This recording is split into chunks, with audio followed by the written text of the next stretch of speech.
we had in the yesterday we had done, no? So question number 51. Question number 51 says if the mass percentage of the sulfur in the biomolecule is 0.2%. Percentage of sulfur कितना given है? That is 0.02%.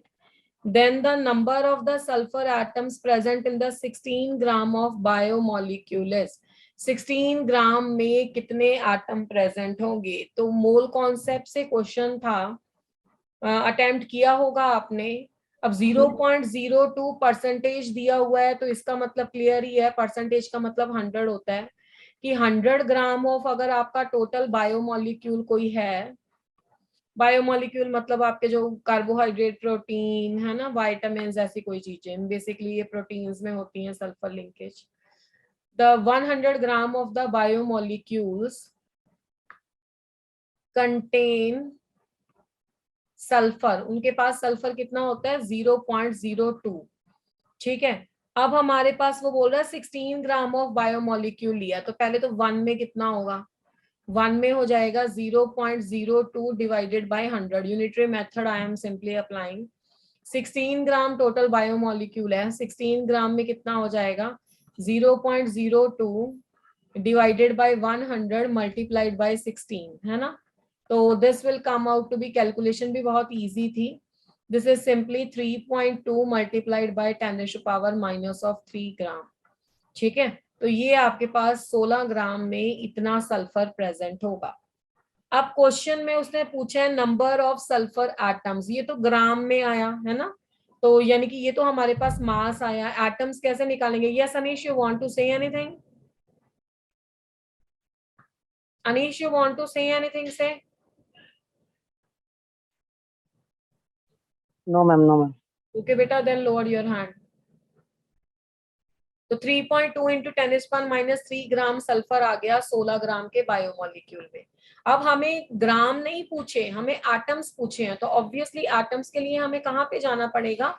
Mole concept पे। मोल concept की एक very important line we had done in the last class कि एक मोल में कितने atoms होते हैं या कितने मॉलिक्यूल्स होते हैं अवोगाड्रो नंबर के बराबर। आप एक मोल जो भी लोगे वो अवोगाड्रो नंबर ऑफ उतना आ जाएगा, है ना?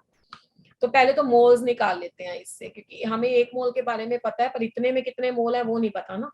तो मोल्स ऑफ सल्फर निकालने का फार्मूला वही given mass by molar mass. तो गिवन मास कितना था? That is 3.2 into 10⁻³ by what about the molar mass? Molar mass आपको पता है 32। तो कैलकुलेशन भी बहुत इजी जा रही है। 32 से 32 कैंसिल हो जाएगा, 1 0 नीचे आ जाएगी, तो ये 10⁻⁴ मोल आ गया। ठीक है, अब आपको एक चीज आती है कि एक मोल अगर मैंने सल्फर लिया तो उसमें 6.023 भी लिख देती हूँ, 6.023 इंटू 10⁻23 एटम्स होंगे सल्फर के, है ना? पर हमारे पास कितना है? 10⁻⁴ मोल सल्फर है।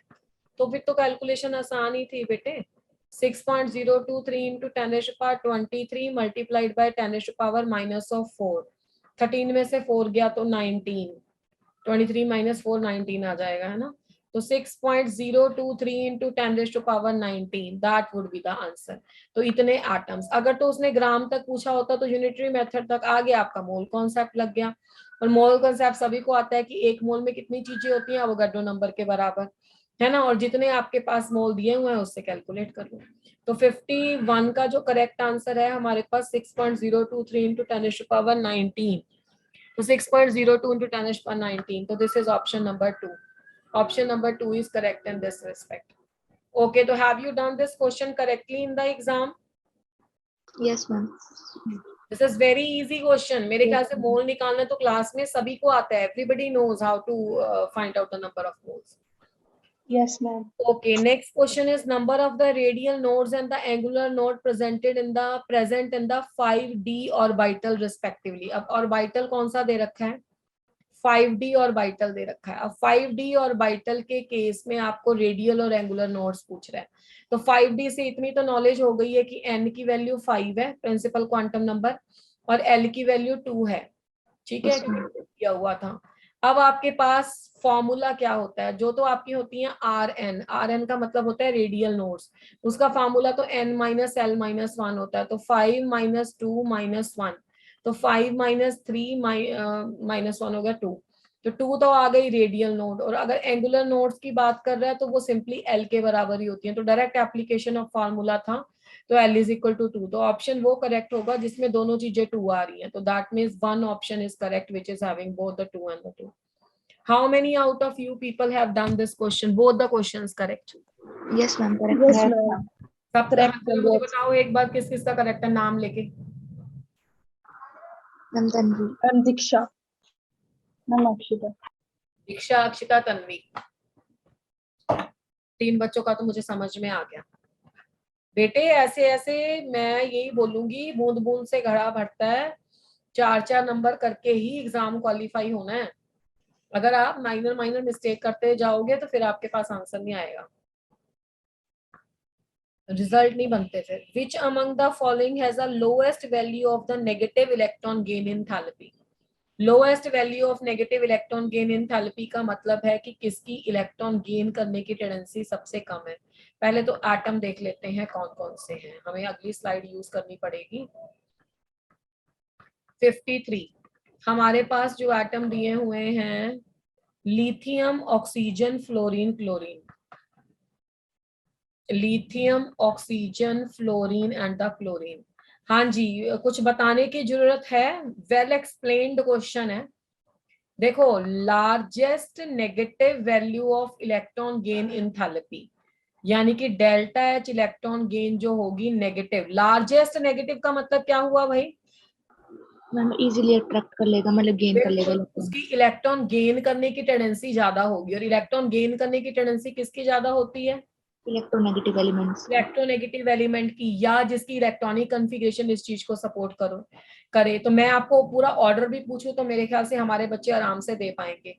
तो मैक्सिमम, या ऐसे बोल सकते हो तुम कि अगर मैं ऑर्डर लगाऊं इलेक्ट्रॉन गेन एंथैल्पी का,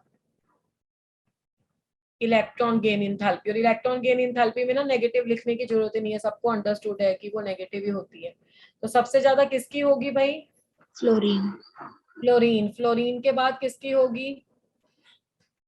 पर एक बात और है ना, एक ही फैक्टर है, ये वैसे मैं हेलोजन में भी पढ़ाती हूँ सब बच्चों को जब पी ब्लॉक में कराती हूँ, कि फ्लोरीन और क्लोरीन में से नो डाउट फ्लोरीन इलेक्ट्रोनेगेटिव है ज्यादा। तो अगर आपके पास पेपर में इलेक्ट्रोनेगेटिविटी का क्वेश्चन आए तब भी फ्लोरीन क्लोरीन से ज्यादा है, अगर पेपर में ऑक्सीडाइजिंग कैरेक्टर का क्वेश्चन आए तब भी फ्लोरीन क्लोरीन से ज्यादा है, पर इलेक्ट्रॉन गेन एंथैल्पी का क्वेश्चन आए तो क्लोरीन की ज्यादा होती है फ्लोरीन से, चाहे वो ज्यादा इलेक्ट्रोनेगेटिव है। पता है ना सब बच्चों को ये बात, क्योंकि इसमें रिपल्शंस होती है। सबसे ज्यादा ये negative value electron gain enthalpy की नेगेटिव वैल्यू क्लोरीन की होगी, फिर फ्लोरीन की होगी, उसके बाद किसकी होगी भाई? ऑक्सीजन की, लिथियम। और उसके बाद किसकी होगी? लिथियम की। ठीक है, अब लिथियम तो भैया मेटल है, तो इसकी होगी लीस्ट नेगेटिव, लीस्ट नेगेटिव, और इस वाली की क्या होगी? Maximum negative. और किसकी बात हो रही है? Delta H electron gain enthalpy की बात हो रही है। अब क्वेश्चन में लीस्ट पूछा है या मैक्सिमम पूछा है? लीस्ट वैल्यू, तो इसका मतलब है फिर तो आसान ही था क्वेश्चन। हाँ, अभी हाईएस्ट पूछता तो चलो कुछ बच्चे गलत कर सकते थे, तो इसका मतलब है फ्लोरीन आंसर आएगा। इसका ऑप्शन नंबर कौन सा है फ्लोरीन का भाई? ऑप्शन नंबर 1, तो that means 1 option is correct. Yes और नो? Yes ma'am. ये क्वेश्चन भी सही था तुम्हारा? Yes, ma'am. Very good. Which among the following has a highest bond order? Highest bond order किसका होगा? अब देखो, ये तो क्वेश्चन सेल्फ एक्सप्लेनेटरी था। अगर मैं बोलूं O2 नेगेटिव, O2 नेगेटिव का कितना बॉन्ड ऑर्डर होता है भाई? मैम 2.5। 2.5 होता है। अगर मैं बोलूं NO प्लस, तो NO प्लस का कितना आया? किसी बच्चे ने कैलकुलेट किया होगा? मैम 3। NO प्लस का 3 आता है, बिल्कुल। और अगर C2 का तो सबको याद होगा 2 होता है, और O2 नेगेटिव का होता है 0.5। 1.5. तो सेम नहीं दिया हुआ O2 दोनों का? नहीं मैम O2 प्लस है ऊपर। ऊपर वाला प्लस है और नीचे वाला माइनस है ना, दिखता नहीं है, छोटा सा लिखा हुआ है, तो ये हो जाएगा 1.5। Yes ma'am. ठीक है, तो इसका मतलब है 54 नंबर क्वेश्चन। 54 नंबर क्वेश्चन में जो NO था, कितने इलेक्ट्रॉन्स है इसमें, 7 और 8, 15 इलेक्ट्रॉन है।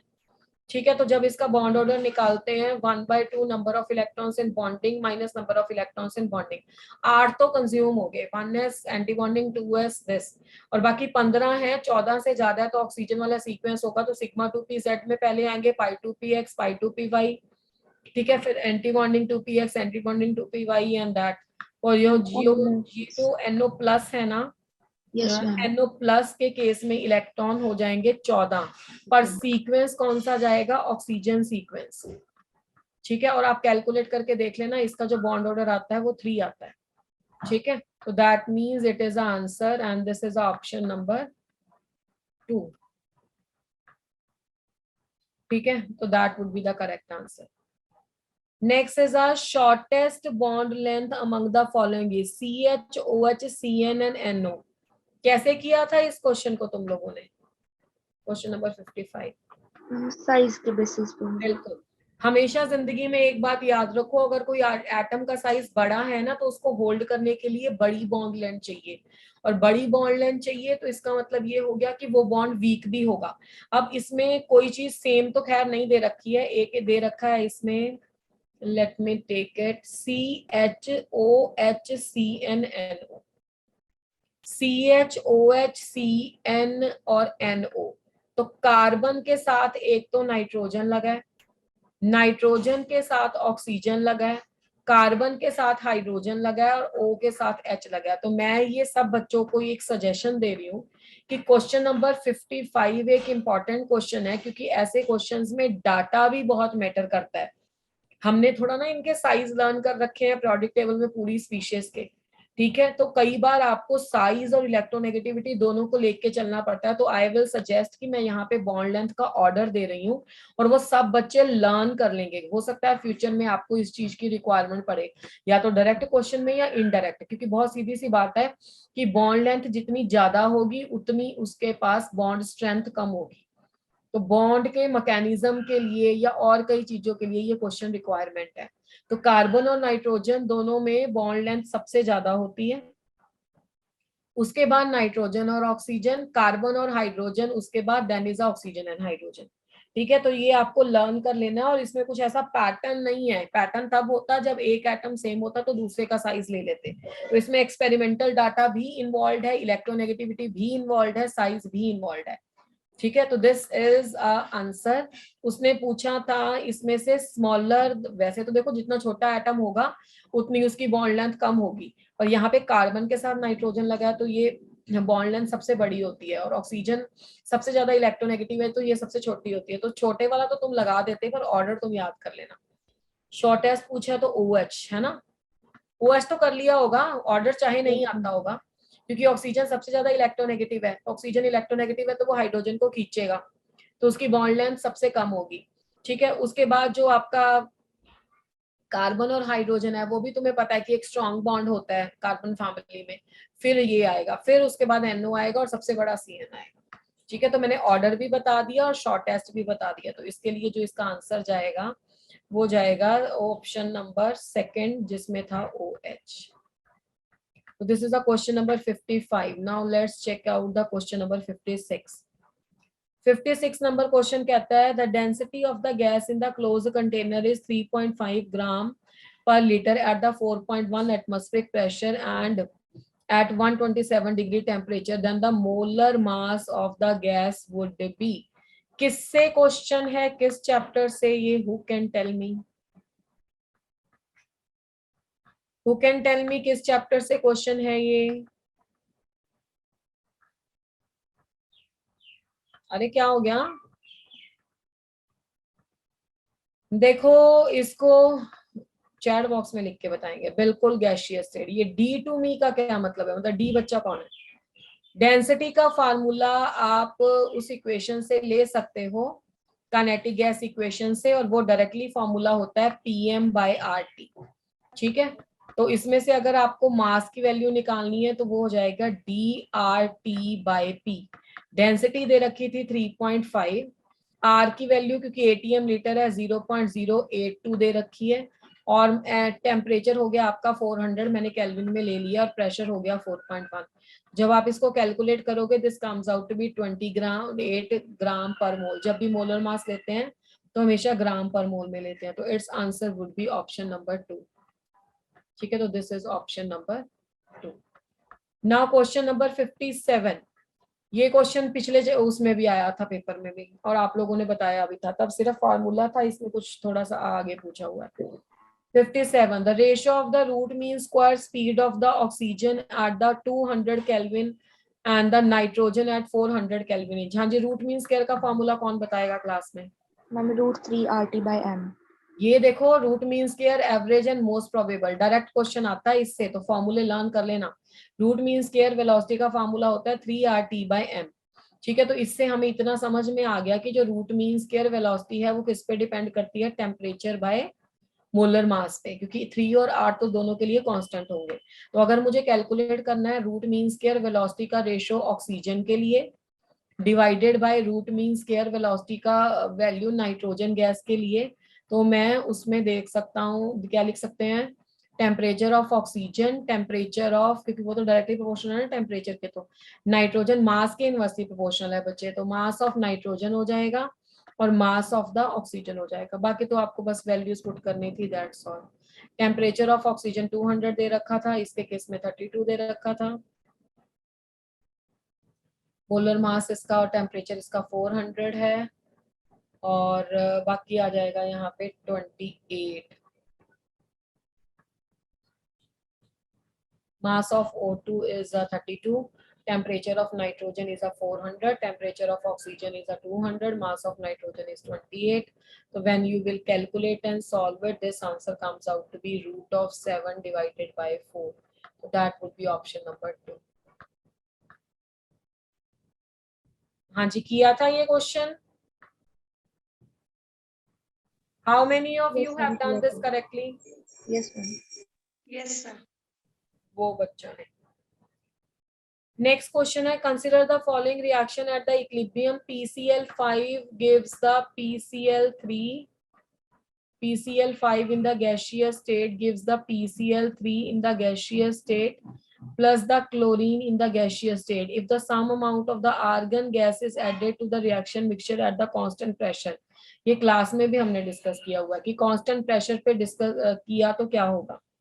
ये जब हमने इक्विलिब्रियम चैप्टर पढ़ा था तो हेडिंग था addition of the inert gas. तो addition of the inert gas दो तरीके से हो सकती है, एट द कांस्टेंट वॉल्यूम और एट द कांस्टेंट प्रेशर। अगर किसी इक्विलिब्रियम मिक्सचर में आप कांस्टेंट प्रेशर पे गैस ऐड करते हो, मतलब एक्सटर्नल प्रेशर कांस्टेंट है, ठीक है, और यहाँ पे रिएक्शन में गैसेस में इक्विलिब्रियम है, तो आप इसमें क्या ऐड किया? उसने the same amount of the argon gas है ना, आर्गन को ऐड किया, इनर्ट गैस है। तो अगर आप इसमें more and more gas add करोगे तो गैस के ऐड करने से वॉल्यूम क्या हो जाएगा? इंक्रीज हो जाएगा। वॉल्यूम इंक्रीज हो जाएगा तो इसका मतलब है number of molecules per unit volume क्या हो जाएंगे? Number of molecules per unit volume decrease हो जाएंगे, है ना। तो इक्विलिब्रियम अपने आप को ऐसे शिफ्ट करेगा, the equilibrium shift in direction of what? The equilibrium shift in the direction of more number of molecules, ठीक है, मोर नंबर ऑफ मॉलिक्यूल्स की डायरेक्शन में शिफ्ट करेगा। अब मॉलिक्यूल्स का नंबर तो आप देख ही सकते हो, रिएक्टेंट साइड 1 है, गैसीय स्टेट लेने हैं सिर्फ, प्रोडक्ट साइड 2 है, तो इसका मतलब है रिएक्शन किस साइड पे शिफ्ट हो जाएगा? Equilibrium shift in the forward direction, ठीक है, the equilibrium will get shift in the forward direction. Forward direction में आपके रिएक्शन का इक्विलिब्रियम शिफ्ट हो जाएगा। अब फॉरवर्ड डायरेक्शन को उसने ऐसे नहीं लिखा हुआ, उसने बोला dissociation of PCl5, formation of PCl5, no effect or equilibrium constant value increases, so dissociation of the PCl5 increases, so that means the option number 1 would be the correct answer, ठीक है, dissociation increase होगा। Forward direction में dissociate तो हो रहा है, so dissociation increases, और option number कौन सी जाएगी? ये 1 नंबर ऑप्शन जाएगी। इज दैट करेक्ट बेटा? हाँ, एक बात और बोल दूं कि अगर एडिशन ऑफ इनर्ट गैस की होती है एट अ कांस्टेंट वॉल्यूम, फिर उसका कोई इफेक्ट नहीं आता, क्योंकि जब वॉल्यूम ही नहीं चेंज हुआ तो फिर इसमें नंबर ऑफ मॉलिक्यूल्स भी चेंज नहीं होंगे। ठीक है, तो ये था question number 58। Now is a question number 59। The SI unit of the viscosity coefficient is, हाँ जी, who has done this correctly? Yes ma'am. Viscosity coefficient का क्या यूनिट होता है? मैम न्यूटन सेकंड पर मीटर स्क्वायर, मतलब पास्कल पर अच्छा, एक सेकंड। मिनट, फॉर्मूला बताओ तब तक। मैम फोर्स अपॉन एरिया, मतलब force into second upon area.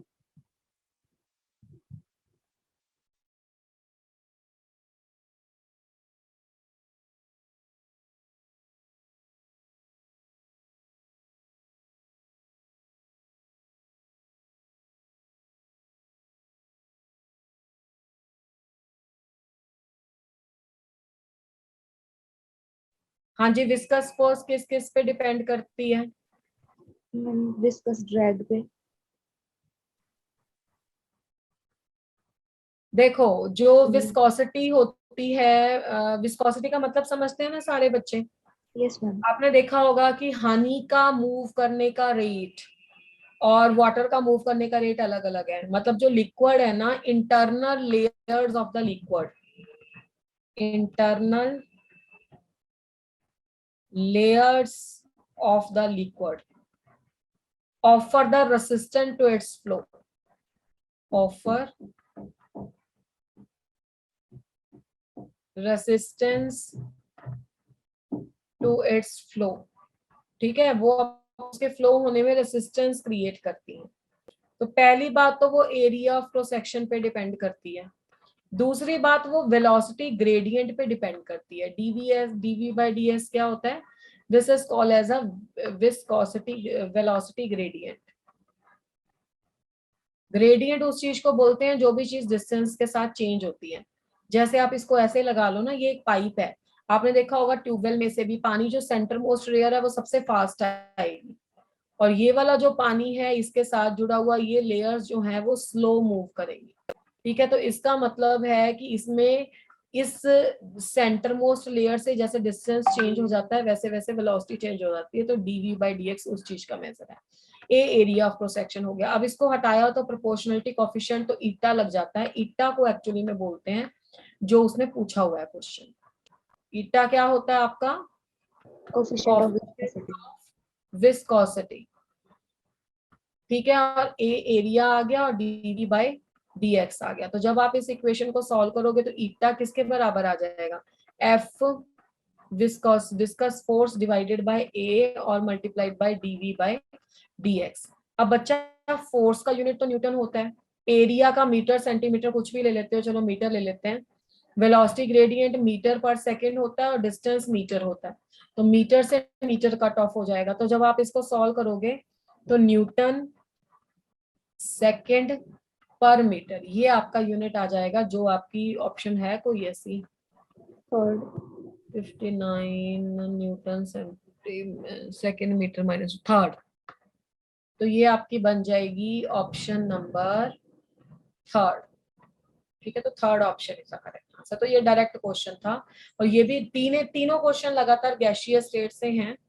और ये वाला तो उसमें गैसियस में ही एक्चुअली एंड में ना थोड़ा एनसीईआरटी में देखोगे, बिल्कुल एनसीईआरटी बेस्ड क्वेश्चन था, वो उसमें दिया हुआ है लिक्विड फॉर्म में, तो लिक्विड फॉर्म का डिस्कशन था।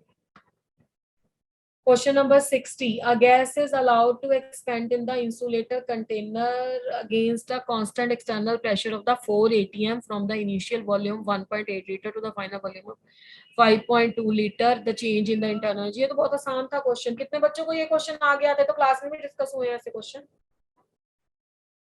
किस चैप्टर का क्वेश्चन है बेटा? अरे किस चैप्टर का क्वेश्चन है? थर्मोडायनेमिक्स। थर्मोडायनेमिक्स का क्वेश्चन है। अब वर्क की क्या वैल्यू होती है? Minus P delta we, P external, है ना? तो प्रेशर कितना दिया हुआ था? 4 atm।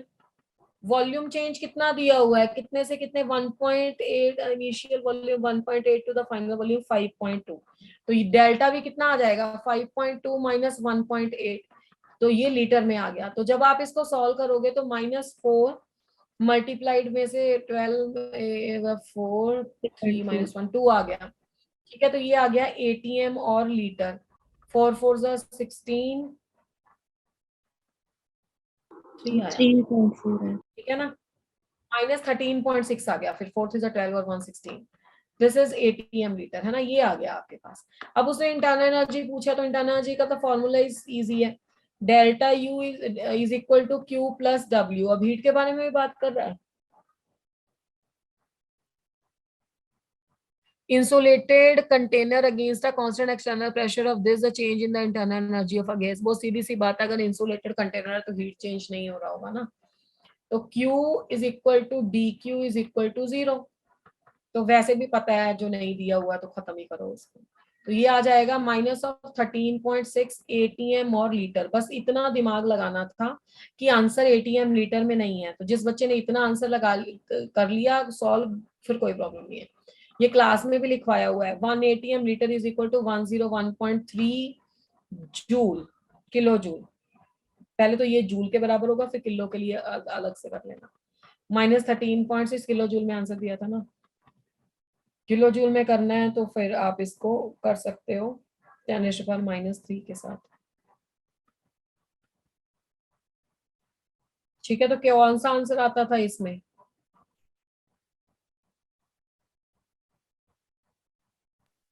Third option 1.38 -1.38 kilo joule. Let me check this once, एक बार इसको चेक करके देखते हैं, मल्टीप्लाई करके इतना ही आता है, that is 13.6 multiplied by 101.3। हाँ जी बिल्कुल ठीक है, ये आता है 1377 इंटू दिस और डिवाइडेड बाय फिर 1000 हो गया। ठीक है, यही आंसर है, मतलब 1.377 है जिसको इसने 38 लिखा हुआ है।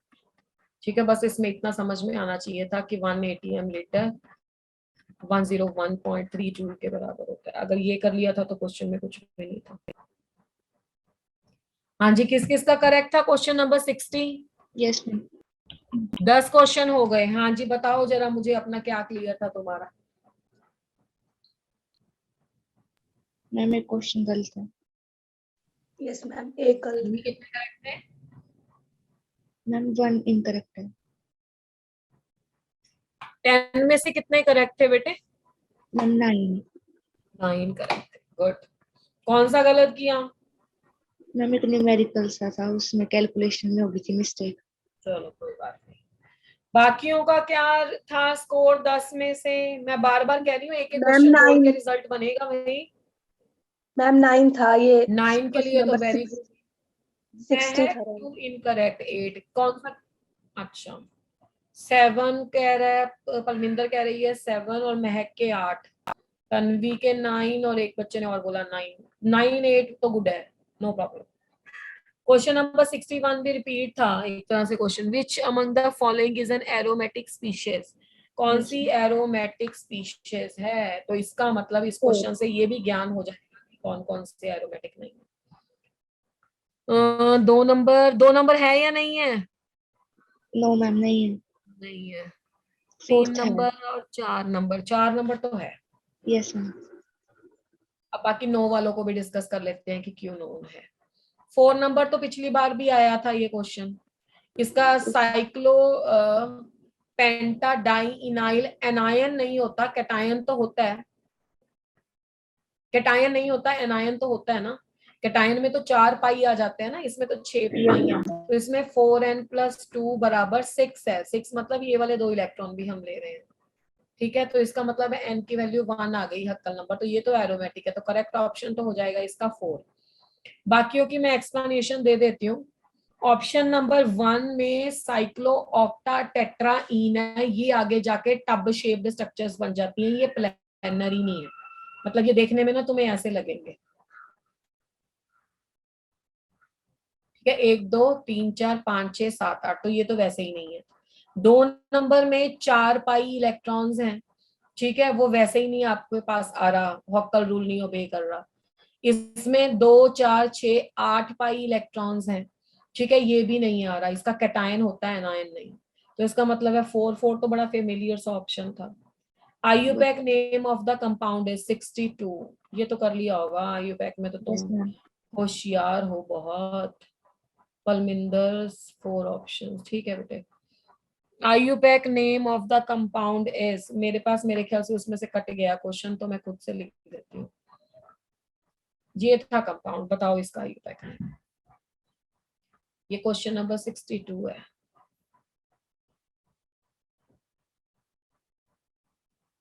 NO2 यहाँ पे है, F यहाँ पे है, C2H5 यहाँ पे है। कौन बच्चा बताएगा कि प्रायोरिटी सबसे ज्यादा किसकी होगी? Which is having the highest priority? Ma'am, NO2 की।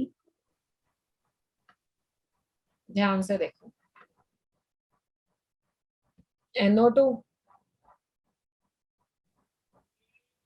फिर दो नाम क्या होगा? Ma'am, 5 ethyl, 2 fluoro, 1 nitrobenzene. क्या नंबर ऑप्शन है ये? मैम मेरे पास नहीं ऑप्शन। मेरे पास भी एक्चुअली इसके ऑप्शंस नहीं है, I have only the compound. तो ऑप्शन आप लोग चेक कर सकते हो, इसकी क्या होता है। इसमें ना थोड़ा सा एक ये ध्यान देना है, हैलोजन की प्रायोरिटी बेटा नाइट्रो से ज्यादा होती है, और तन्वी आपने जो क्वेश्चन किया है ना वो नाइट्रो की प्रायोरिटी लेके किया है। एक बार आप जब आईयूपैक की सीरीज चेक करोगे ना प्रायोरिटी ऑर्डर की, तो उसमें हैलोजन ज्यादा है, नाइट्रो उससे वीक होते हैं। तो 4 इथाइल हो जाएगा इसमें, ऑप्शन शायद ये 3 है, और 1 फ्लोरो हो जाएगा, 2 पे नाइट्रो हो जाएगा, बाकी तो ये बेंजीन है ही है। Check it once. Mahak, your answer is correct, fluorine.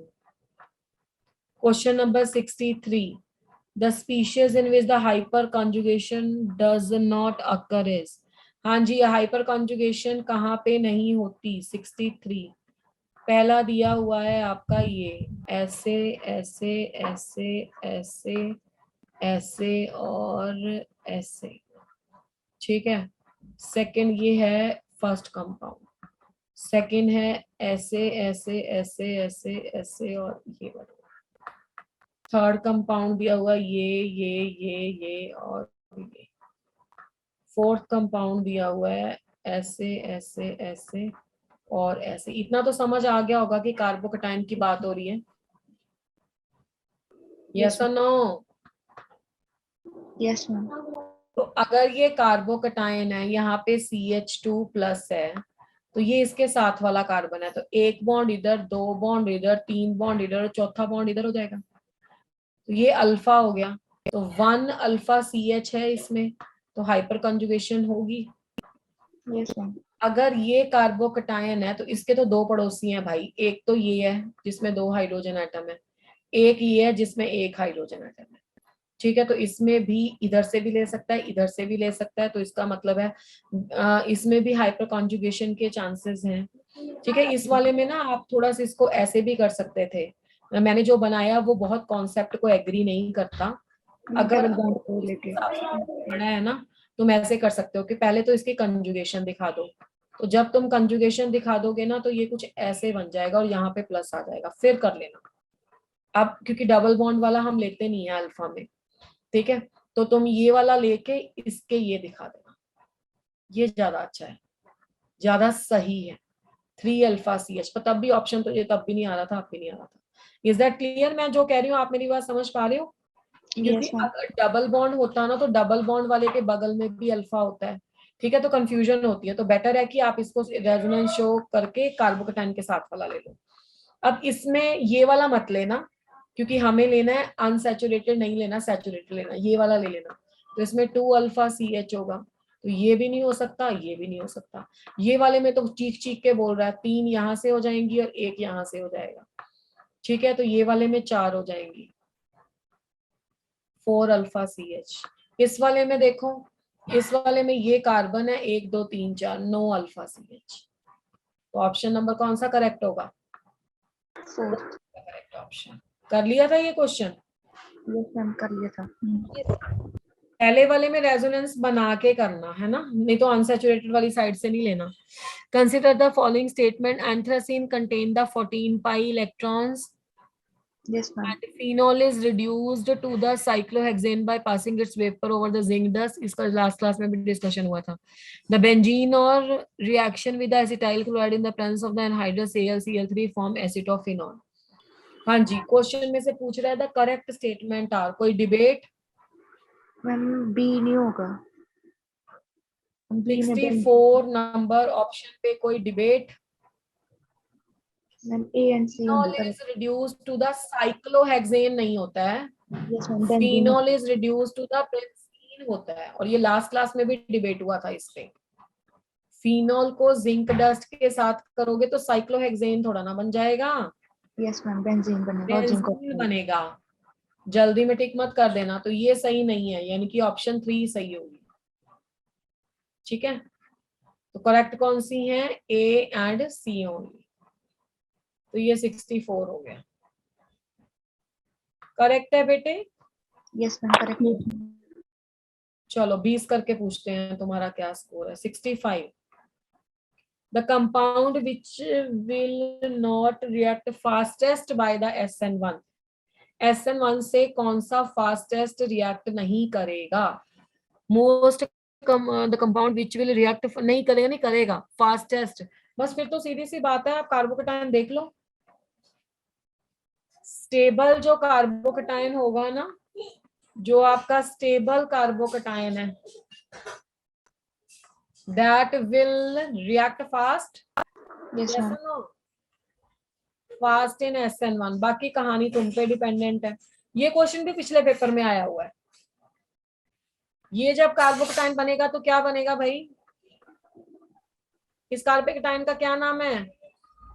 Allyl carbocation. दूसरे नंबर वाला देख लो, ये ऑप्शन नंबर 1 है. ये तो है स्टेबल, इसके बारे में तो कोई शक ही है नहीं. Yes, ma'am. Second number allyl है क्या? ये तुम्हारी ये जनरल नॉलेज चेक की हुई है कि बच्चों को एलाइल पता है या नहीं पता है. ये कौन सा कार्बोकेटाइन है? विनाइल कार्बोकेटाइन है. ये तो स्टेबल ही नहीं है. उसके बाद थर्ड नंबर की बात कर लो. ऐसे ऐसे ऐसे ऐसे और ऐसे, तो इसको तोड़ोगे तो ऐसे, और यहाँ पे आ जाएगा प्लस चार्ज. तो ये तो 1 डिग्री कार्बोकेटाइन है, नो डिलोकलाइजेशन. ये भी स्टेबल नहीं है. 4 नंबर, इसके बारे तो मैं क्या कह दूं. इसमें तो फिर थोड़ा बहुत था, ये भी स्टेबल नहीं है. तो आंसर तो फिर बिल्कुल सही था. 1 is the correct option. Yes और no? Yes, ma'am. Question number 66 देख लेते हैं. Consider the following sequence. Alcohol को कॉपर और 573 से. कितने बच्चे हैं जिनको अभी तक ये रिएक्शन नहीं आता कि कॉपर और 573 से क्या होता है अल्कोहल को, प्राइमरी अल्कोहल को? मैम क्या पहले होता है? एल्डिहाइड बनता है. एल्डिहाइड बनता है, ऑक्सीडेशन होता है. तो करा दी ऑक्सीडेशन भैया. ये तुम्हारा ए है. उसके बाद कह रहा है डाल्यूट NaOH डाल दो. आगे रिएक्शन कौन बताएगा ये क्या है? अरे alpha hydrogen atom aldehyde dilute NaOH कौन सा रिएक्शन है? Aldol condensation reaction. Aldol condensation. तो ये कैसे भूल गए तुम? मीथेनॉल की तो वैसे मुझे करवानी नहीं चाहिए क्योंकि 50 बार क्लास में कर चुके हैं, पर चलो 51 टाइम भी कर लो.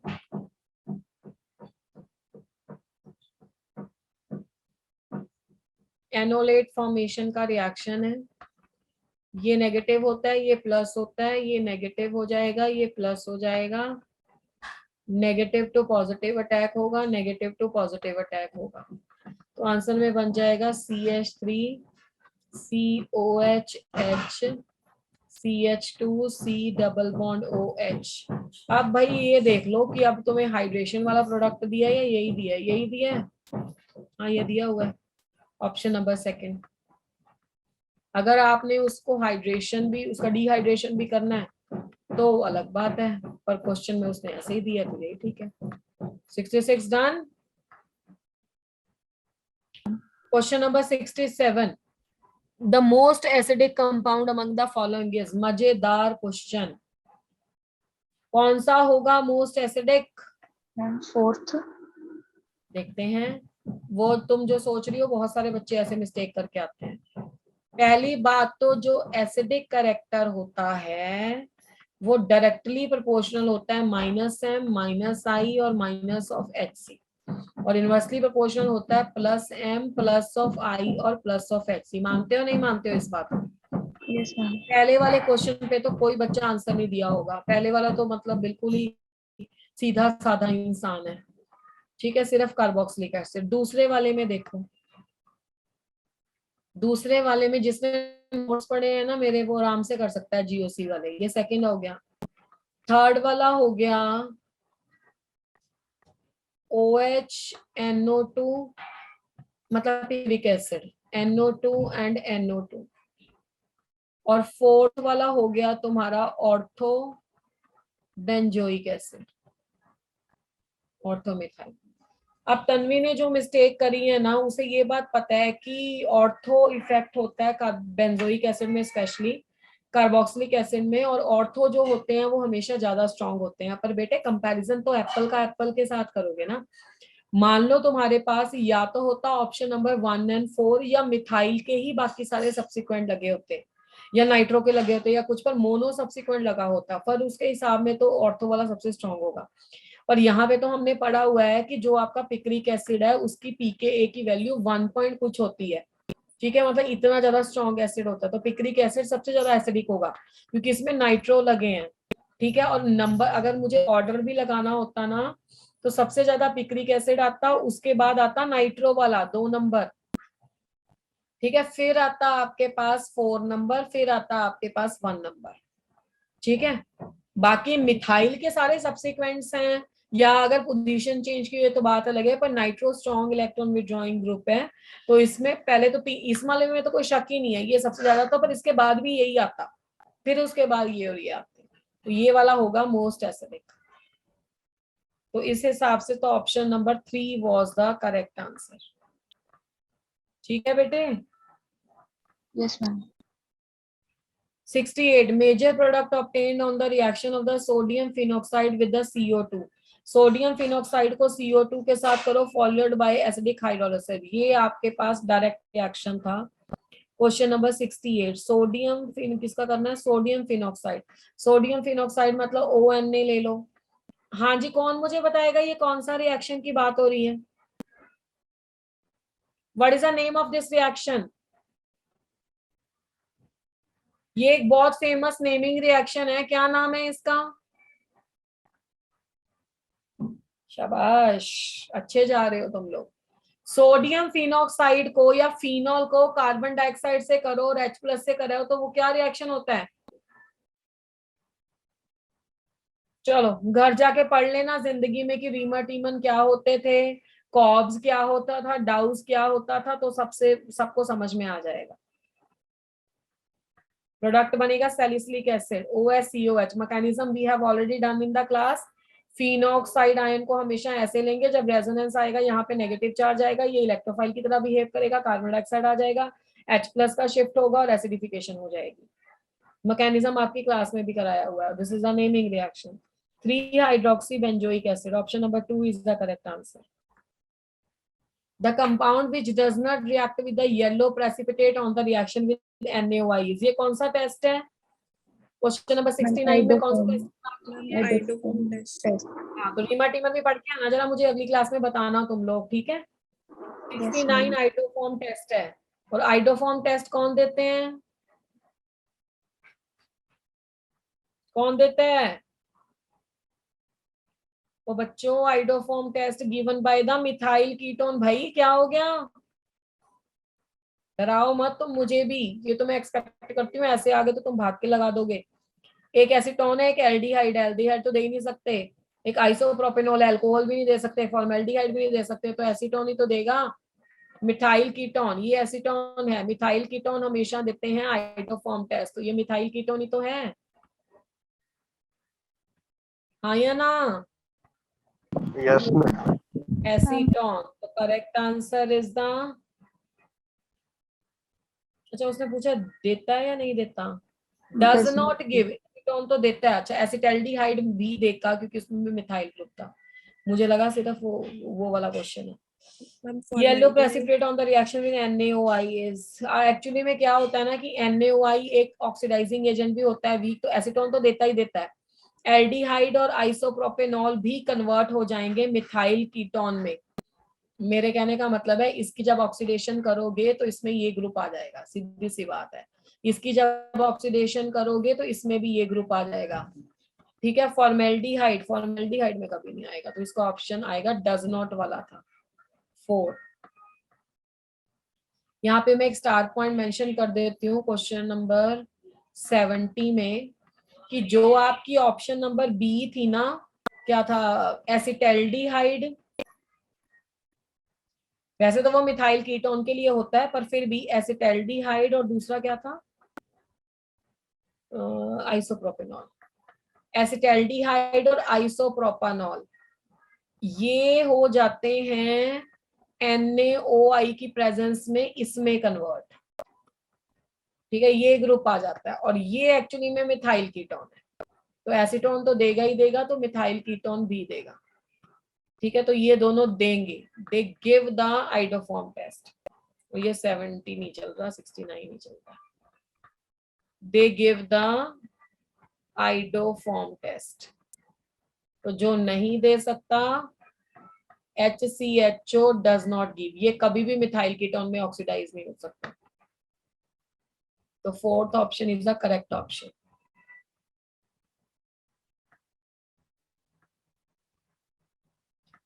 Seventy number question, consider the following reaction sequence the product C is. देखो जी क्वेश्चन नंबर 70 में क्या क्या हो सकता है। हाँ जी, who has done this question number 70?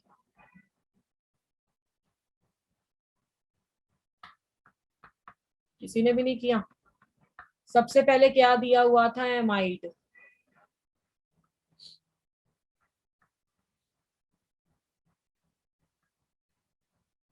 ध्रुव ने किया है, ध्रुव किया तो है तुमने और तुम्हारा आंसर भी करेक्ट है। एमाइड को ब्रोमीन से किया NaOH के साथ। कोई बच्चा बताएगा ये कौन सा टेस्ट है? भाई क्या हो गया तुम्हें? Hofmann bromamide reduction, bromine with the NaOH, जिसमें आपका एक कार्बन कम हो जाता है तो इसमें एनिलीन बन जाएगा। इस रिएक्शन का नाम क्या है?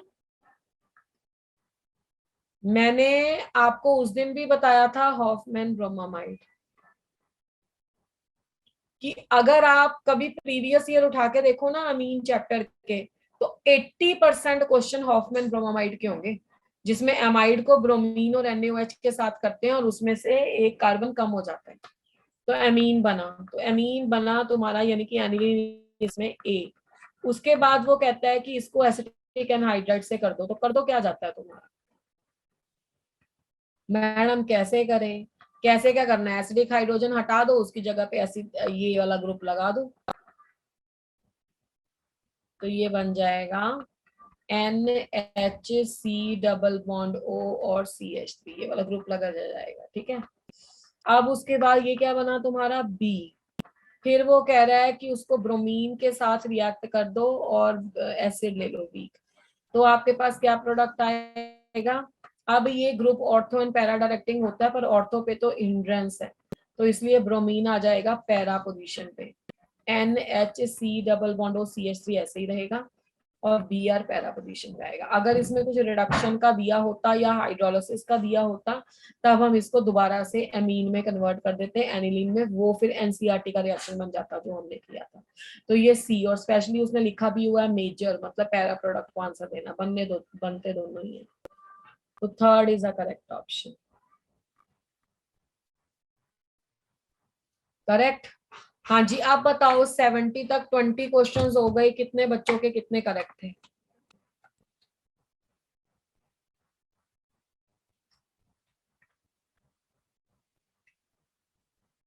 Am I audible to you all? Yes, ma'am. फिर बता क्यों नहीं रहे, क्या हुआ? 70 तक कितने करेक्ट हैं बेटे? 15 करेक्ट पलमिंदर। ओके, बाकियों के? 3 इनकरेक्ट तन्वी, यानी कि 17 करेक्ट। मैम 16। चलो 3-4 का तो मैं समझ सकती हूँ, बट कोशिश किया करो कि बहुत कम मिस्टेक्स हो। The compound which does not reduce the Tollens reagent is, जो टॉलेंस रिएजेंट को रिड्यूस नहीं करता। एक और आंसर आया 16 दीक्षा के। टॉलेंस रिएजेंट को कौन रिड्यूस नहीं करता भाई? टॉलेंस रिएजेंट मतलब silver mirror test. Glucose fructose तो हो जाते हैं इसमें, कौन नहीं होता? Yes, sucrose. तो 71 का 4 sucrose.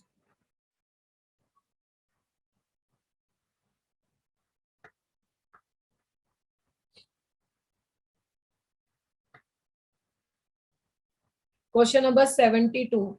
Which of the following amino acids contain the sulfur atom?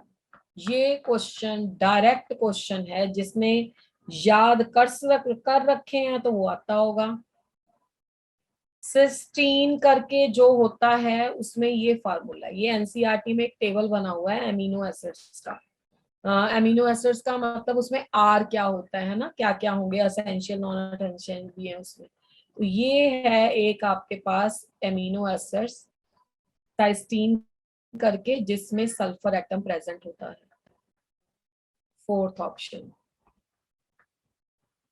73. The monomer of the neoprene is, neoprene monomer क्या है नियोप्रीन का?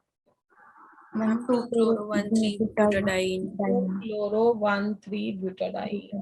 और 2-chloro-1,3-butadiene ऑप्शन में है कि थर्ड ऑप्शन। थर्ड ऑप्शन है। इसका कोई और नाम देना हो तो क्या देंगे कॉमन नेम में, जो एनसीईआरटी में लिखा भी हुआ है? क्लोरोप्रोपीन बोलते हैं कि नहीं? क्लोरोप्रीन, क्लोरोप्रीन है। इसकी जब आप पॉलीमराइजेशन करते हो तो वही हिसाब किताब, जहां पहले सिंगल है वहां डबल कर दो, जहां डबल है वहां पे सिंगल कर दो, और CH होगा यहाँ पे, और इसको ऐसे करके लिख दो। ये हो गया तुम्हारा नियोप्रीन, और आपके पास इसका आंसर आ जाएगा थर्ड ऑप्शन है। Yes ma'am. आगे क्या लिखा हुआ है?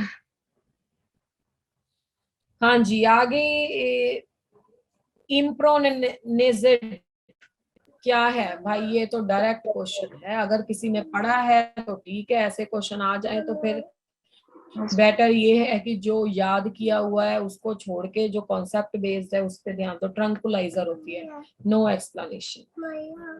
ओके, कलर ले लेते हैं रेड। ट्रंकुलाइजर है। 74 में किसी का रॉन्ग है तो मुझे प्रॉब्लम भी नहीं है।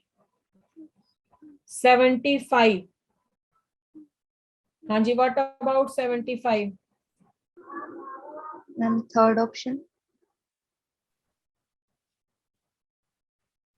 When the benzene diazonium fluorobenzene is heated with the aqueous sodium nitrite solution in the presence of the copper, then the product formed is, okay, who all have done the question number 75? Yes ma'am. एक बच्चे ने?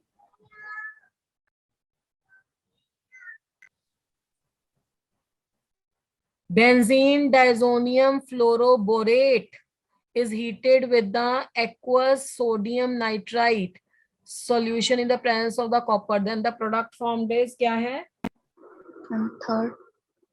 Third. इसका answer है third, correct. एक बार लिख देते हैं reaction. Last वाला पेपर था उसमें इसका वो पूछा हुआ था ना, Yes. एक कंप्लीट सीक्वेंस में था ये क्वेश्चन, है ना? मुझे याद है कि ये बीच वाला स्टेप था। इसमें सोडियम नाइट्राइट के साथ करो, इसमें कॉपर की प्रेजेंस में हीट, तो नाइट्रो बनता है इसमें। मतलब बेसिकली इसमें इलेक्ट्रोफिलिक सब्स्टिट्यूशन ही हो रहा है और नाइट्रो ग्रुप इंट्रोड्यूस हो रहा है। 76, SF4 इज आइसोस्ट्रक्चरल विधि। ये तो आसान है, ये तो बता दो। Ma'am third option. Ma'am third option. तो सब बच्चों ने कर लिया होगा। थर्ड ऑप्शन क्या है तुम्हारी? XeO2F2। चलो Yes, ma'am. करें। XeO2F2, तो O2 और F2, ठीक है। 1 2 3 4 5 6 लोन पेयर। 7 8, बिल्कुल करेक्ट। ये ऑप्शन नंबर हो जाएगा third. Question number 77, which among the following is an oxidised ore of metal? कौन सा ऑक्सीडाइज और है मेटल का? वैसे तो ये क्वेश्चन आपको एनसीईआरटी बेस्ड है, बट फिर भी मैं सारी ऑप्शन लिख देती हूँ ताकि फ्यूचर में आप इसे लर्न कर लो। एक दो क्वेश्चन पे मैंने लर्न करना लिखा है, एक तो बॉन्ड लेंथ वाला और एक ये वाला, इंपॉर्टेंट है। और इसका कंपोजिशन क्या होता है, ठीक है। अगर आपके पास है जिंकाइट तो वो ZnO है।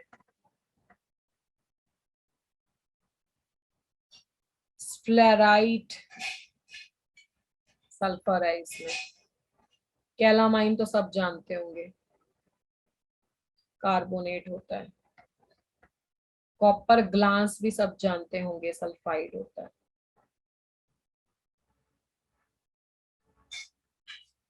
ऑक्साइड और पूछा हुआ है तो ये आ जाएगा फिर। करेक्ट बेटा? यस मैम, तुक्का लगाया था ये वाला। चलो very good. 78, the metal which is refined by the liquefaction is, जिसका लो मेल्टिंग पॉइंट होता है ना वो लिक्विफाई होती है। Low melting point metal gets refined by liquefaction, liquation. तो इसका आंसर था 10।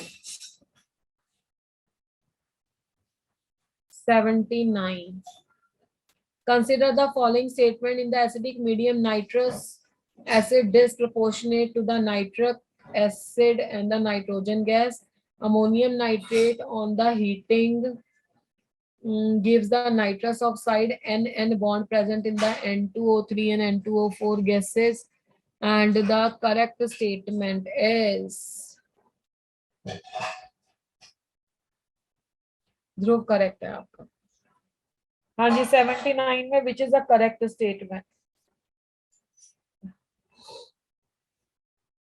देखो सी वाली जो ऑप्शन है, NN bond is present in both N2O3 and N2O4, B and C only, A and B only। इसमें जो इसने बोला हुआ है nitric acidic medium nitrous acid का, उसकी देख लो एक बार डिसोसिएशन क्या होती है। ये या इंपॉर्टेंट है, जो आपका नाइट्रस एसिड है वो डिसोसिएट होता है नाइट्रिक एसिड में और H2O और 2NO में, ठीक है। तो ये इसकी इक्वेशन है।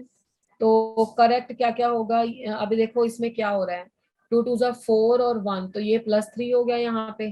3 2 जा 6 और 1, ये +2 5 हो गया, और नाइट्रोजन +2 हो गया। तो 3 से 5 में भी जा रहा है और 3 से 2 में भी जा रहा है, तो पहला तो सही है, फिर A इज करेक्ट।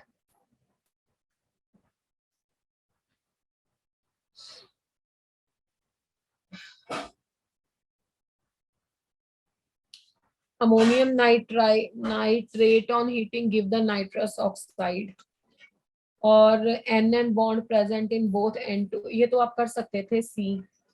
N2O3 की स्ट्रक्चर होगी भाई, what is the structure of N2O3? जब ऑक्सीजन ऑड नंबर में होता है ना, तो आपके पास या तो आप ऐसे कर रहे हो, अगर ऐसे कर रहे हो तो 2 3 4 5। इस वाले केस में 2 लगा रहे हो तो एक ऐसे लगा सकते हो, एक ऐसे लगा सकते हो, ठीक है। तो क्या हो जाएगा 1 2 3 4, तो ये प्लस और ये माइनस हो जाएगा।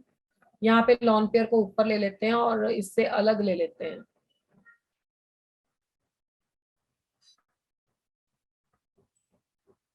ऐसे, ठीक है। और N2O4 N2 ऐसे ऐसे ऐसे और ऐसे, तो सी भी करेक्ट है, बी भी करेक्ट है। इसमें नाइट्रोजन गैस लिखा हुआ है, ये करेक्ट नहीं है, तो B and C is correct. Second is the correct option.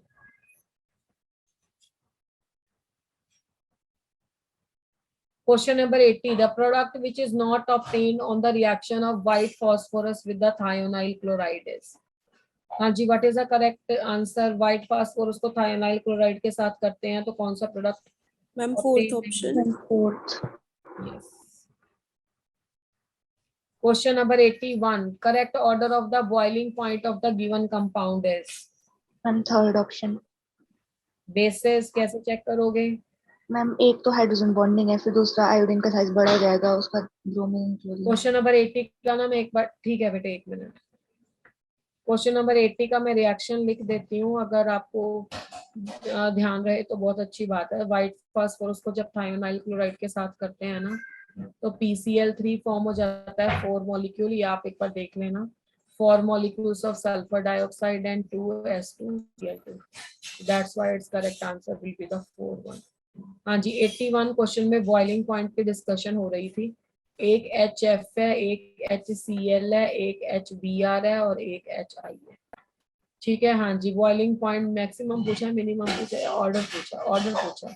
हाँ जी, boiling point forces of interaction पे डिपेंड करते हैं और बॉइलिंग पॉइंट इस बात पे भी डिपेंड करते हैं, बॉन्ड लेंथ पे, तो बहुत सारे फैक्टर्स आ जाते हैं आपके पास।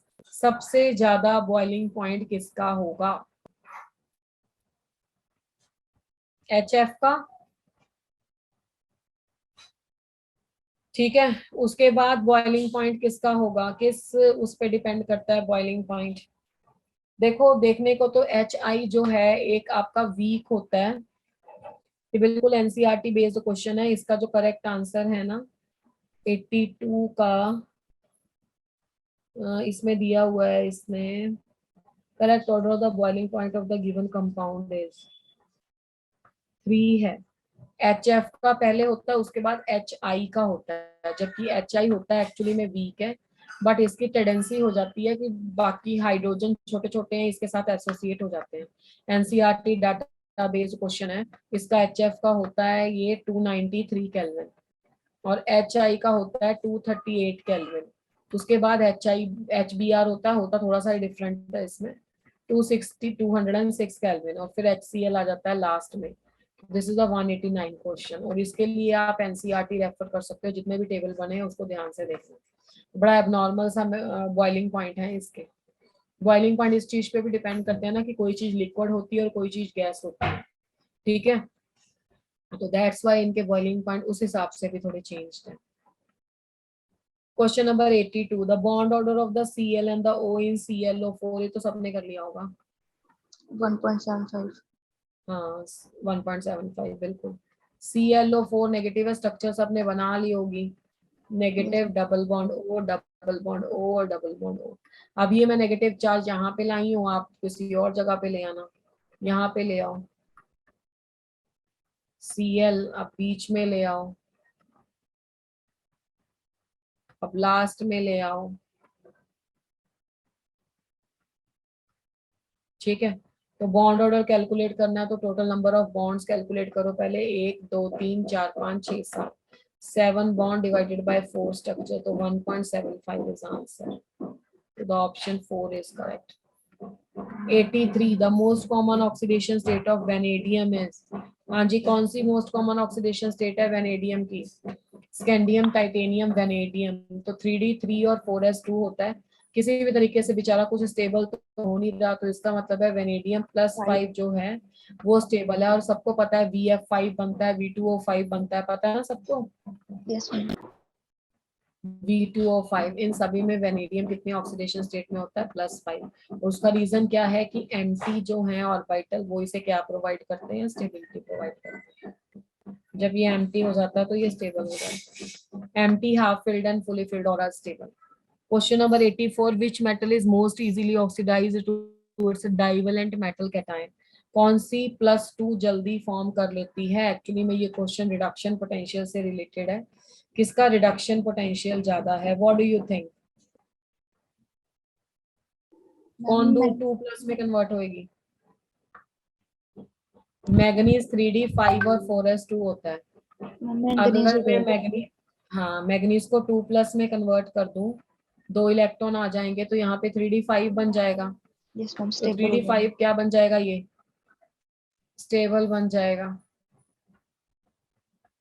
तो मैग्नीशियम, मैग्नीज। बाकी अगर रिडक्शन पोटेंशियल की बात करें तो आप वैसे तो एनसीईआरटी रेफर कर सकते हो, अदरवाइज सबसे ज्यादा वैल्यू मैग्नीज की होती है। मैग्नीज के बाद नेगेटिव में मैं बोल रही हूँ, मैग्नीज के बाद क्रोमियम की होती है सबसे ज्यादा नेगेटिव में, ई नॉट ऑफ M2+2M। ठीक है, जो नेगेटिव सेंस में मैं बोल रही हूँ, सबसे ज्यादा मैग्नीज की होती है, मैग्नीज के बाद क्रोमियम की होती है, क्रोमियम के बाद जिंक की होती है, और जिंक के बाद होती है cobalt. The spin only magnetic moment of Mn, Cn, 6 and 3 negative is. Yes, what is the answer? Ma'am first option Mn, Cn, 6, 3 negative. First option. Question number 85. Mn, Cn, 6 and 3 negative. Mn पे +3 charge आ गया, तो ये कितना हो जाएगा? 3d4 हो जाएगा। Yes ma'am. Mn होता है ना 3d5 एंड 4s2, तो 2 यहाँ से 1 यहाँ से, 4 ही हो जाएगा। Yes ma'am 4। अच्छा, वेट अ मिनट, आपका लीगेंड कैसा है? Strong What field. is the nature of the ligand? Strong ligand. Oxidation state, he is mentioning 3. X minus 6 is equal to minus of 3. X is equal to +3. Absolutely correct. 3d5, 4s2 to 2 electrons from here, 1 electron from here. तो इसका आ गया 1. ठीक है, 4. तो 1 2 3 4 and एक तो ये way out है, इस तरीके से करो तो ये वे आउट से कैलकुलेट करोगे तो नंबर ऑफ अनपेयर्ड इलेक्ट्रॉन 4 आते हैं। अदरवाइज अगर Cn नेगेटिव को स्ट्रॉन्ग लिगेंड के हिसाब से करें, ठीक है, तो स्ट्रॉन्ग लिगेंड है तो इसमें पेयरिंग हो जाएगी, है ना? Yes ma'am. पेयरिंग हो जाएगी तो पेयरिंग कर दो, 1 2 3 4, है ना? पता है ना आपको कि हंस रूल को दे, हंस रूल नहीं, वायलेट होना चाहिए। तो इसमें आ गए नंबर ऑफ अनपेयर्ड इलेक्ट्रॉन 2, तो ये वाले कंसीडर करोगे लिगेंड को देख के। अगर सिंपल मेटल आयन दिया होता तो वो ले लेते। तो नंबर ऑफ ये आप लिख सकते Mn2+3+ किसके साथ कंबाइन किया? 6 Cn नेगेटिव के साथ, तो N2 आ गया, तो डाइपोल मोमेंट 2 पॉइंट कुछ आंसर आना चाहिए।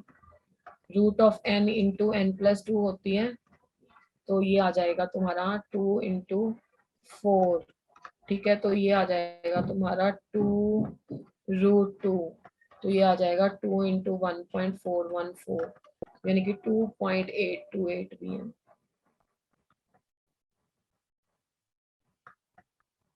83 आ जाएगा, तो 1 ऑप्शन इज करेक्ट। 85 तक डन। क्वेश्चन नंबर 86, हाँ जी, सेक्शन नंबर बी आ गया। हाँ जी, क्या सिचुएशन थी 85 तक आपकी? How you have performed? 1 incorrect.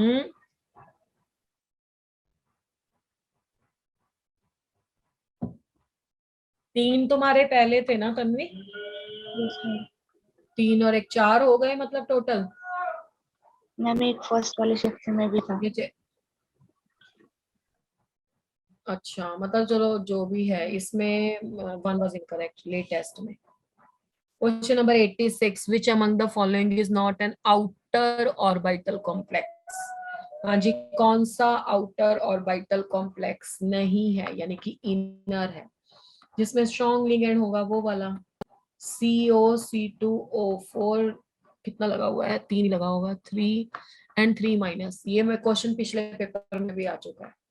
Cobalt 3+ है, और मैंने तब भी बताया था कि ऑक्सालेट 2 नेगेटिव भी एक तरह का स्ट्रॉन्ग लिगेंड है। कोबाल्ट जो होता है वो 3d7 and 4s2 होता है। तो जब आप कोबाल्ट को 3+ करोगे तो 2 इलेक्ट्रॉन यहाँ से चले गए, 1 इलेक्ट्रॉन यहाँ से चला गया, तो 3d6 आ गया। तो अगर आपका ये स्ट्रॉन्ग लिगेंड है तो इसका मतलब है पेयरिंग होगी, है ना? पेयरिंग होगी तो 6 इलेक्ट्रॉन पेयर करो, 1 2 3 4 5 6। तो अगर ये 3d है, उसके बाद 4s है, और उसके बाद 4p है, तो आपके पास क्या आ जाएगा? क्या आ जाएगा?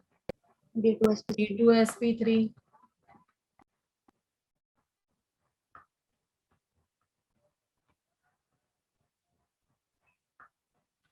ठीक है, तो ये बनेगा इनर डी। उसने पूछा नॉट एन आउटर, है ना, तो इसका मतलब 1 is a correct option. Yes, ma'am. Question number 87, self-explanatory. IUPAC name of this compound is potassium लिखना है, बाकी ट्राई ऑक्सालेटोक्रोमियम 3 दिया है, ट्राई ऑक्सालेटोक्रोमेट 3 दिया है, पोटाशियम ट्राई ऑक्सालेटोक्रोमेट 4 दिया है, पोटाशियम ट्राई ऑक्सालेटोक्रोमेट 4 दिया है. कौन सा आंसर आएगा? Ma'am, second. Second option was correct. The enzyme which converts starch to maltose is Diastase. diastase.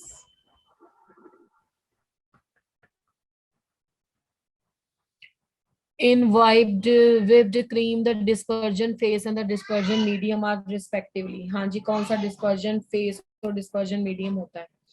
Whipped cream में dispersed phase क्या होता है और medium क्या होता है? Medium liquid होता है और बाकी गैस होती है. ठीक है, आप जो पहले लिखा है उस हिसाब से लिख लो. Gas and option liquid. आना चाहिए गैस एंड लिक्विड. ठीक है, डिस्पर्स्ड फेस गैस है और मीडियम लिक्विड है.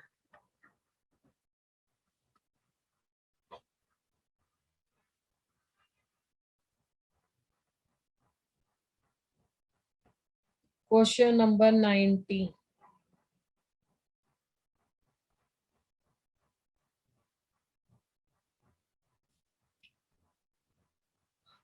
If the rate constant of the first order reaction is 2.31 into 10⁻³ per second, per second से क्या शो हो रहा है? And first order reaction.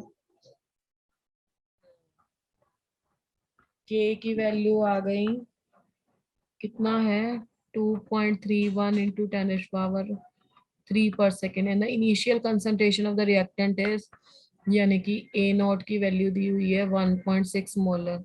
Then the rate of the reaction after the second half life period is, second half life period के बाद rate of the reaction क्या होगा? Ma'am, 10 Yes, raised to how the- you have calculated?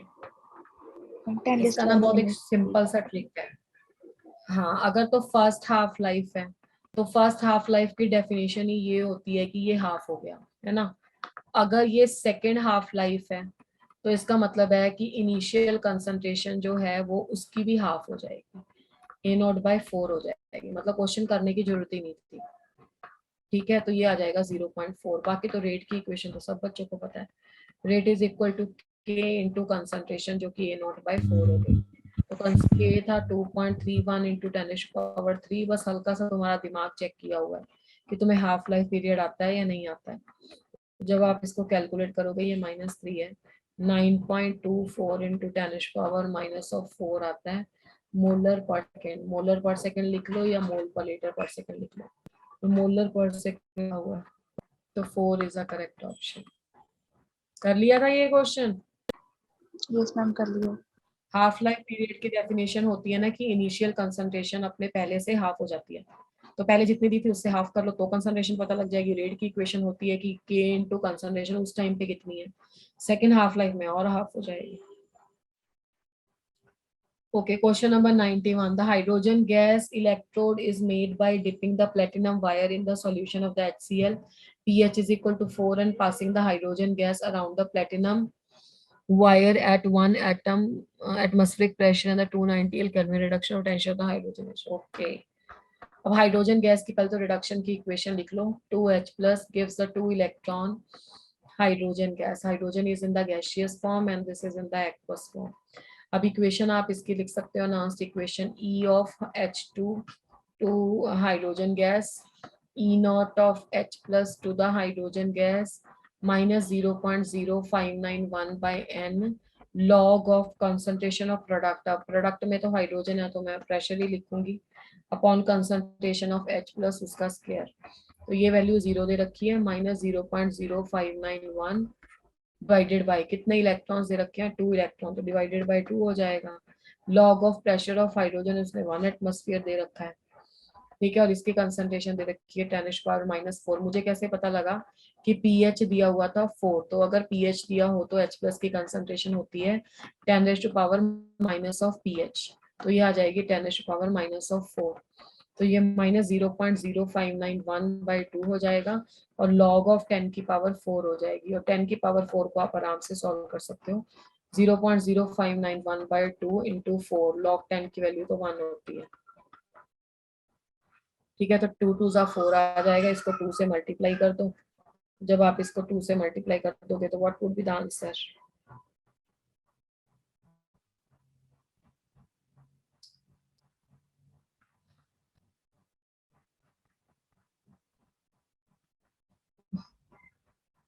Zero 0.118, ये तो दिया हुआ है second option. कर लिया था ये 91।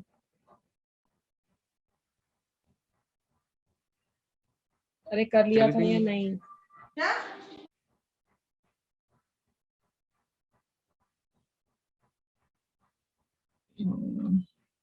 टेरेस पर -4 था ना?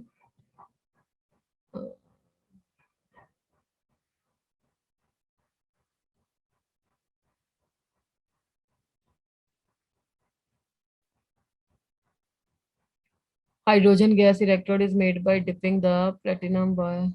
ओफो, मैंने 10 पर -4 का स्क्वायर छोड़ दिया ना, तो ये -8 आ जाएगा, और जो मल्टीप्लाई होगा वो 8 से होगा।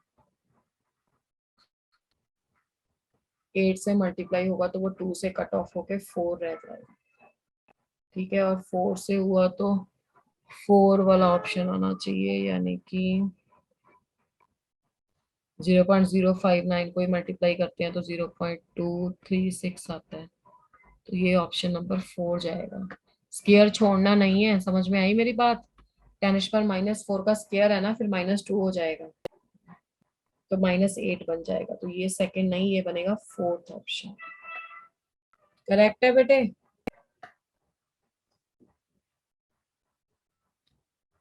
महक करेक्ट है? No madam. आपका करेक्ट नहीं है क्या? मैम अभी आ मैंने, गया आपको? यस मैम समझ आ गया। क्या कह रहे हो? मैम समझ आ गया। अच्छा बेटे, question number 92, the correct order of the limiting molar conductivity of the given ion. ये लास्ट उसमें भी क्वेश्चन आया था। करेक्ट ऑर्डर क्या होगा? सबसे तेज कौन भागेगा? कौन भागेगा सबसे तेज आयन? पानी के दोनों आयंस की मोलर कंडक्टेंस की वैल्यू एक्सट्रीमली फास्ट होती है, याद रखना। Yes ma'am. H+ की भी और OH नेगेटिव की भी, तो ये ऑप्शन नंबर 4 आएगा। 93, AgCl is daubed with the 10 पर माइनस, ये बहुत बहुत कॉमन क्वेश्चन है। 10 पर -6 mole percentage of cadmium chloride, the concentration of the cation vacancy. किसी ने किया ये? आसान था। शायद थर्ड ऑप्शन टिक की है। थर्ड ऑप्शन आएगा, because concentration of the cation vacancy कितनी होगी जब इतने से डॉप हुआ है। अब AgCl को डॉपिंग की है कैडमियम क्लोराइड के साथ, ठीक है, तो कंसंट्रेशन ऑफ कैटायन वैकेंसी ये आ रहा था 10⁻⁻6 मोल परसेंटेज है ना। 10⁻⁻6 मोल परसेंटेज लिखा है, तो आप इसका निकाल लो 10⁻⁻6 मोल। 6.023 इंटू 10⁻23, इसको परसेंटेज है तो डिवाइडेड बाय 100 कर लो। एक को एक ही रिप्लेस करेगा ना, तो ये आ जाएगा आंसर, तो इसका ऑप्शन नंबर 3 जाएगा। 94 number, which among the following does not disproportionate in the alkaline medium? कौन सा alkaline medium में disproportionate नहीं होता? नहीं, हम एक स्टेप आगे बढ़ गए। If 0.2 molar aqueous solution if K4FeCN6 is 100% ionized, पहले तो ये वाला देख लो कि भाई पूरा टूट रहा है K4FeCN6, तो अगर ये पूरा टूट जाएगा तो क्या आयन देगा? 4K प्लस FeCN6 और 4 नेगेटिव, तो इसका मतलब है इसका I फैक्टर 5 हो गया, क्योंकि 5 आयंस है, I is 5, तो I 5 है, तो आगे तो क्वेश्चन आसान ही था। Delta TF is equal to I into KF into M, ठीक है, तो आई की वैल्यू 5 आ गई, के एफ की वैल्यू हमें पता है 1.86 और मोलरिटी 0.2 दी हुई थी, ये 1.86 आ गया। पर क्वेश्चन में हमें freezing point of the solution पूछा हुआ है, तो वो डिप्रेस हो जाता है क्योंकि पानी का 0 होता है ना, तो ये आ जाएगा आपके पास 0 माइनस 1.86। ठीक है, तो टी एफ की वैल्यू आ जाएगी माइनस ऑफ 1.86।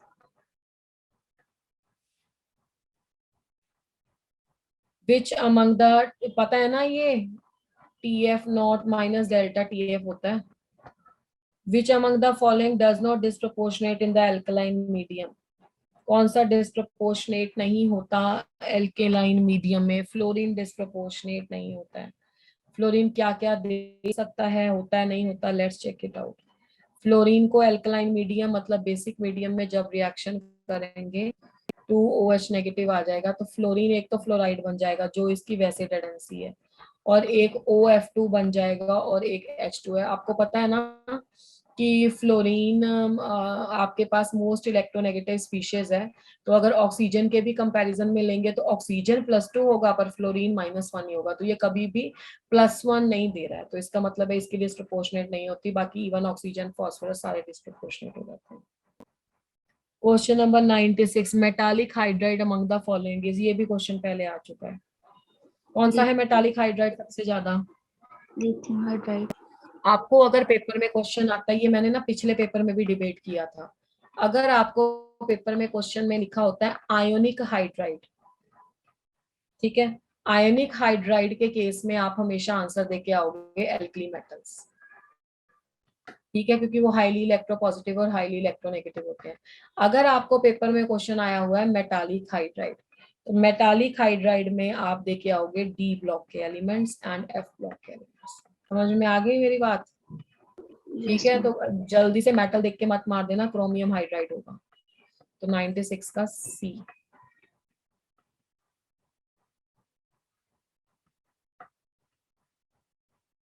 हाइड्राइड मोनोवेलेंट है।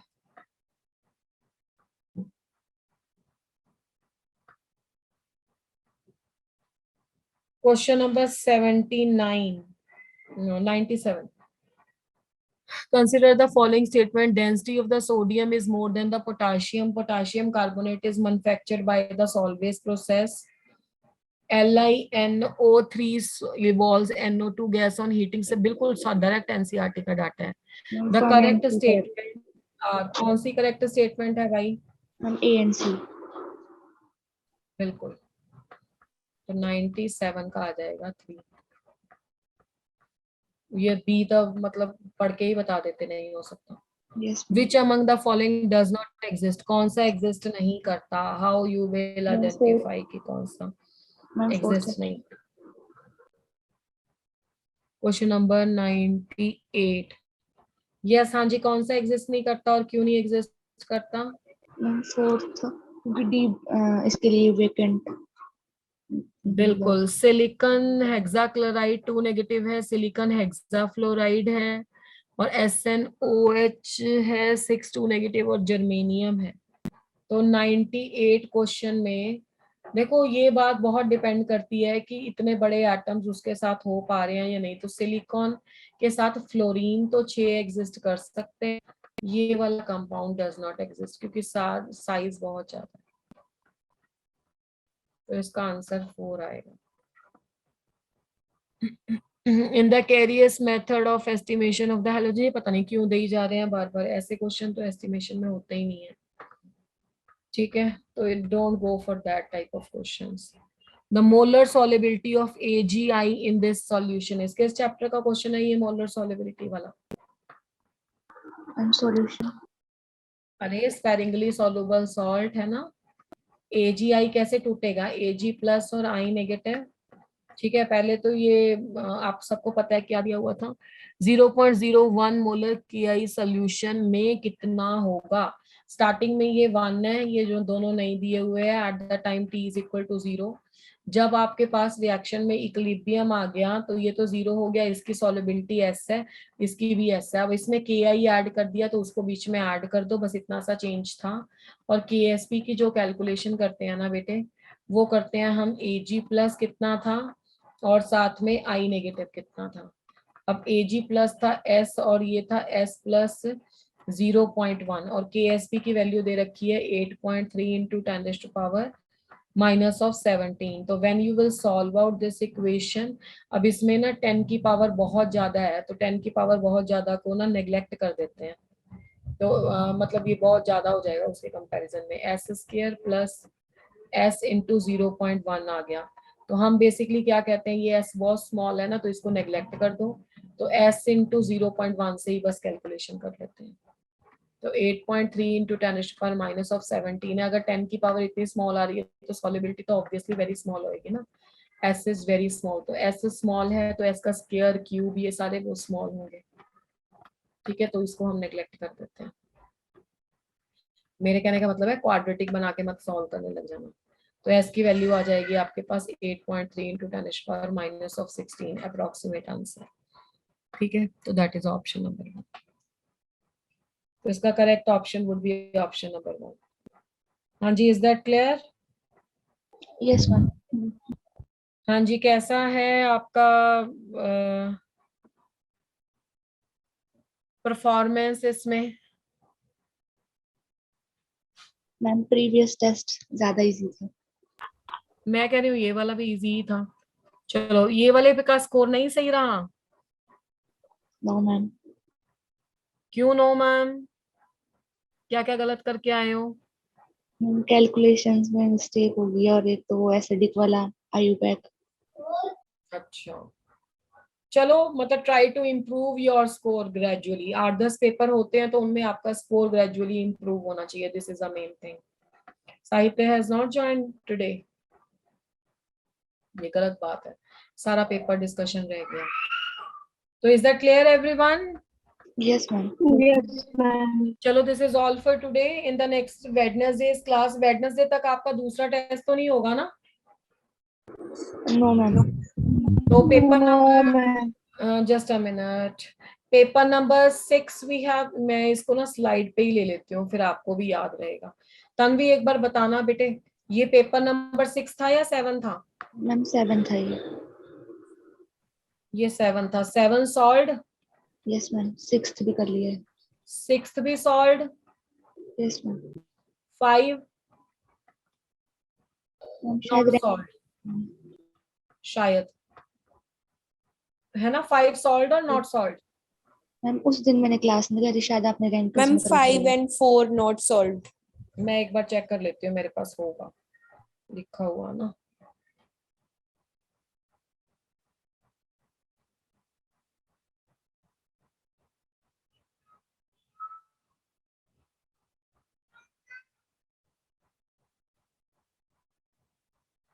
पेपर नंबर 5 नॉट सॉल्व्ड है आपका, और पेपर नंबर 4 भी आप कह रहे हो नॉट सॉल्व्ड है ना? थर्ड कर लिया था हमने कंप्लीट। तो ऐसा करेंगे, जो वेडनेसडे की क्लास होगी ना उसमें पेपर नंबर 5 कर लेंगे। Is that clear? Yes ma'am. ठीक है, चलो पेपर नंबर 5 सॉल्व करेंगे ऑन द वेडनेसडे, और बाकी अपना रेगुलरिटी बनाए रखेंगे, मतलब जैसे आपका पेपर होता है उससे नेक्स्ट डे की क्लास में ही सॉल्व कर लेंगे। चलो बेटा, this is all for today, keep on revising and will see you on Wednesday now. और जो Thank you, ma'am. रैंकर्स की क्लास होगी, then I will do the rest of the remaining questions of organic. Thank you बेटा, thank you so much, bye bye. Thank you, ma'am. Thank you, ma'am. Thank you बेटा। Thank you.